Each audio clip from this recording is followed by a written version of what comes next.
ज्ञान, भक्ति व कर्म की अनूठी त्रिवेणी गीता। श्रीमद् भगवती गीता के प्रत्येक श्लोकों में ज्ञान का अनूठा प्रकाश है।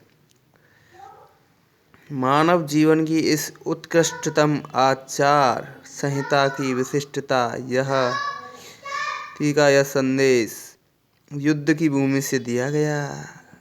किंकर्तव्य विमूढ़ मनुष्य को आत्म कल्याण का पथ सुझाकर भटकाव से बचाने वाले इस शास्त्र में किसी पंथ विशेष की नहीं बल्कि विश्व मानव के हित के लिए ज्ञान, भक्ति और कर्म की तथ्यपूर्ण चर्चा मिलती है। इसमें परस्पर विरोधी दिखाई देने वाले अनेक विश्वासों को मनोवैज्ञानिक ढंग से एक साथ गूंथकर मानव जाति कल्याण का मार्ग प्रशस्त किया गया है। यही कारण है कि इस कृति को मानवीय प्रबंधन के अद्भुत ग्रंथ की वैश्विक मान्यता हासिल है। गीता साधारण कर्मवाद को कर्मयोग में परिवर्तित करने के लिए 3 साधनों पर बल देती है: फल की आकांक्षा का त्याग, कर्तापन के अहंकार से मुक्ति एवं ईश्वरार्पण। इन सूत्रों में वेदों एवं उपनिषदों का सार झलकता है। तत्वदर्शी कहना है कि ज्ञान, भक्ति और कर्म की इस अनूठी त्रिवेणी को जितनी बार पढ़ा जाता है, इसके ज्ञान के नित्य नए रहस्य खुलते जाते हैं। 18 अध्यायों के 700 श्लोकों में प्रभावित इस अद्भुत ज्ञान गंगा का कोई सानी नहीं। श्रीमद् भगवत गीता महाभारत के 6ठे खंड का भीष्म पर्व हिस्सा है। श्री कृष्ण और मोहग्रस्त यह संवाद महर्षि शुक्ल एकादशी को कुरुक्षेत्र की युद्ध भूमि में हुआ था। इसलिए इस दिन मोक्षदा एकादशी व गीता जयंती के रूप में भी जाना जाता है।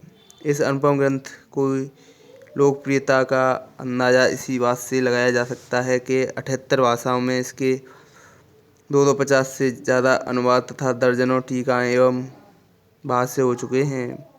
इनमें प्रमुख टीका और भाष्य हैं: अष्टावक्र गीता, अवधूत गीता, दत्तात्रेय महाराज गीता भाष्य, आदि शंकराचार्य गीता भाष्य, रामानुज, ज्ञानेश्वरी संत ज्ञानेश्वर, ईश्वरार्जुन संवाद, परमहंस योगानंद गीता, यथारूप प्रभुपाद स्वामी,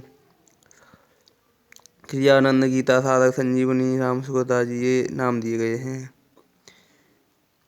सनातन धर्म के आध्यात्मिक ग्रंथों में अष्टावक्र गीता एक अमूल्य ग्रंथ माना जाता है। अद्वैत वेदांत के इस ग्रंथ में ऋषि अष्टावक्र और ये राजा जनक के संवाद का संकलन है। ग्रंथ में राजा जनक के 3 प्रश्नों की व्याख्या है: ज्ञान कैसे प्राप्त होता है, मुक्ति कैसे होगी और वैराग्य कैसे प्राप्त होगा। ये 3 शाश्वत प्रश्न हैं जो हर काल में आत्मानुसंधान द्वारा पूछे जाते रहे हैं। इस ग्रंथ में ज्ञान, वैराग्य, मुक्ति और बुद्धत्व प्राप्त योगी की दशा का सविस्तार वर्णन है। किंवदंती है कि रामकृष्ण परमहंस ने भी यही पुस्तक नरेंद्र वे उनके शिष्य बने और कालांतर में स्वामी विवेकानंद के नाम से प्रसिद्ध हुए। गीता को गांधी जी ने भी पढ़ा था।